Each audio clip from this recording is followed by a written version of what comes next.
Kasanga Mali Woromasiri tabaw ka ladala kunnafoni kɛnɛ min bɛ sigi kalo kalo yasa ka ɲɛfɔli kɛ jamanadenw ye u ka wurikajɔ baaraw la jamana lakanani koɲɛw la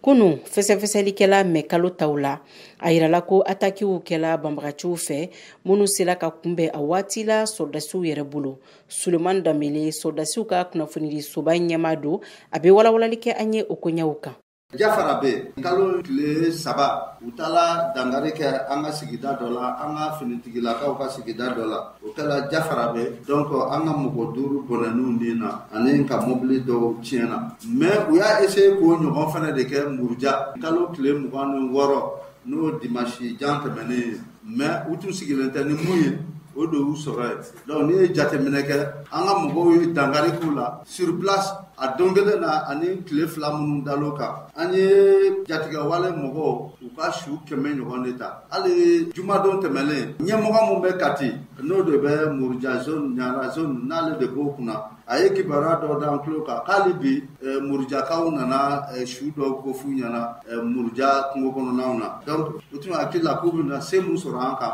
donc o de nana kɛ masiba ye u yɛrɛ bolo donc n'i ye jateminɛ kɛ fɛnɛ Minaka mara la baara caman kɛla ye GS mɔgɔ ninnu ni kɛ b'u kɔ soit u bɛ t'u yɛrɛ di faamaw ma ou bien u bɛ t'u ka mugujugu di faamaw ma pour que u ni bɛ se ka lakana cogo min na an bɛ k'o caman de ye sisan Kidali mara fɛnɛ na. Suleman Danbele ale y'a yira k'a fɔ k'an bɛ waati min na i ko bi ko fɛɛrɛ min bɛ banbagaciw bolo min b'a to u bɛ ka fanga dɔɔni sɔrɔ k'o de ye mugujugu pɛrɛntaw doli ye duguw jukɔrɔ ko n'o tɛ ko disila kɛlɛ ko o fanga t'u la bilen. An tɛ se k'a fɔ ko dangari kɛl'u la pete-pete parce que hali bi u fanga n'an wulila ka wuli ka jɔ fɛn fɛn kɛ i bɛ taa sɔrɔ u bɛ taa mugujuguw de don dugukolo la ni an ka finitigilamɔgɔw bɛ tɛmɛ u bɛ se ka olu dangari k'u la cogo min na donc k'a fɔ ko u k'u jɔ k'a fɔ u bɛ kɛlɛ kɛ an k'u jɔ face à face ko ka kɛlɛ kɛ o fangaba t'u la tun donc o de hukumu kɔnɔna na u b'a essayer la ka dangari k'an na ni mugujugu minnu u b'o don dugu la